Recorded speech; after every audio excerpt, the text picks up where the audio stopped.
Hi friends, welcome to కల్పన పల్లె వంటలు. ఈరోజు రెసిపీ వచ్చి చికెన్ కర్రీ అండి.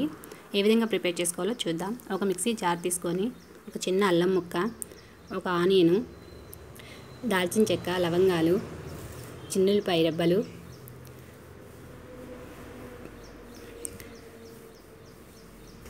రెండు పచ్చిమిరపకాయలు,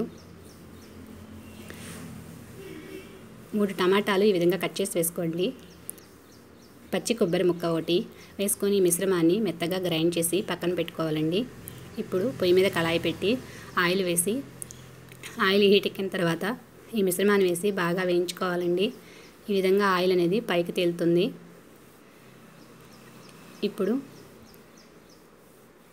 మనం క్లీన్ చేసి పెట్టుకున్న 1/2 kg చికెన్ని ఇందులో వేసి ఈ విధంగా ఫ్రై చేసుకోవాలండి. రుచికి సరిపడా ఉప్పు, 1 టేబుల్ స్పూన్ కారము,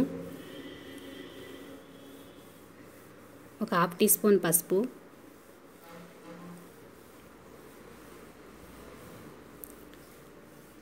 చూడండి ఈ విధంగా కలయి పెట్టుకుంటే 10 నిమిషాల తర్వాత ఈ విధంగా ఏర్పడుతుందండి. ఇప్పుడు ఇందులో 1 గ్లాస్ వాటర్ పోసి కుక్కరు విజిల్ పెట్టాలండి. 1 విజిల్ అయితే సరిపోతుంది. చూడండి మూత తీసిన తర్వాత ఈ విధంగా ఏర్పడుతుందండి. ఇప్పుడు దీని మీద ధనియాల పౌడర్ని చల్లుకోవాలండి. చల్లుకొని ఒక 10 నిమిషాలు సిమ్లో అలాగే వేయించుకుంటూ ఉంటే చికెన్ అనేది రెడీ అయిపోతుందండి.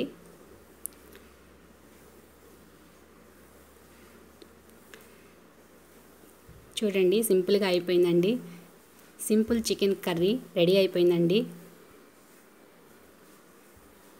ఈ వీడియో చూసినందుకు ధన్యవాదాలు.